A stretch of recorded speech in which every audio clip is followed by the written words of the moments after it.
Jersey, New York, and also folks arrested in Texas today. Take a look at some of these pictures as the federal officials unveiled some of the goods, some of the luxury items, as well as stacks of cash that had been faked and seized by federal officials. And some of the details of what we know about this alleged scam as of right now. 26 people have been charged. $325 million worth of goods were faked. That is, if these goods had been real, they would have been worth about $325 million. And as you say, the brands affected include UGG, Timberland, Nike, Burberry, Gucci, Lacoste, Coach, Polo, and Louis Vuitton.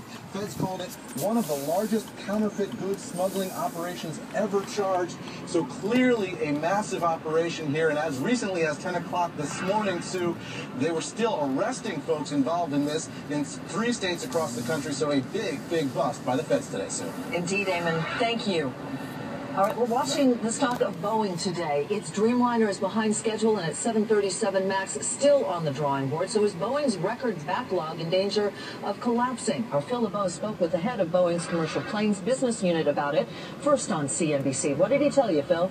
Sue, they're still very bullish in terms of what their backlog looks like. And let's take a look at that backlog because it stretches out 7 years right now, more than 4,000 planes in the commercial unit that are on backlog, a value of more than $300 billion. And as I mentioned, if you ordered one right now, you're going to wait at least 7 years to get it. Now, the critics are questioning the strength of the airlines ordering many of these Boeing planes. We're seeing some orders here for the new 737 for 150 or 200. That's at least the commitment.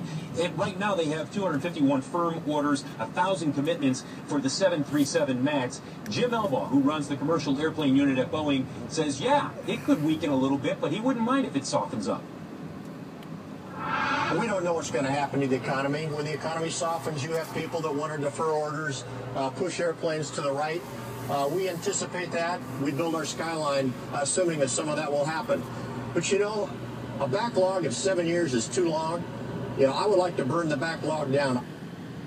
And as you take a look at shares of Boeing, which are up 7% this year, the thing to keep in mind, Tyler, we're in the execution phase right now for Boeing, where they're ramping up production of the Dreamliner, getting ready for the 737 MAX, which begins delivery in 2017. And that's what people are focused on. Can they execute on a very aggressive schedule? And what happens with that backlog? So that's why Boeing is in focus and will be for some time here. All right, Phil, thank you very much. Meanwhile, another big company in focus today. That's AT&T cracking down on smartphone addicts. The telecom giant putting caps on so-called data hogs.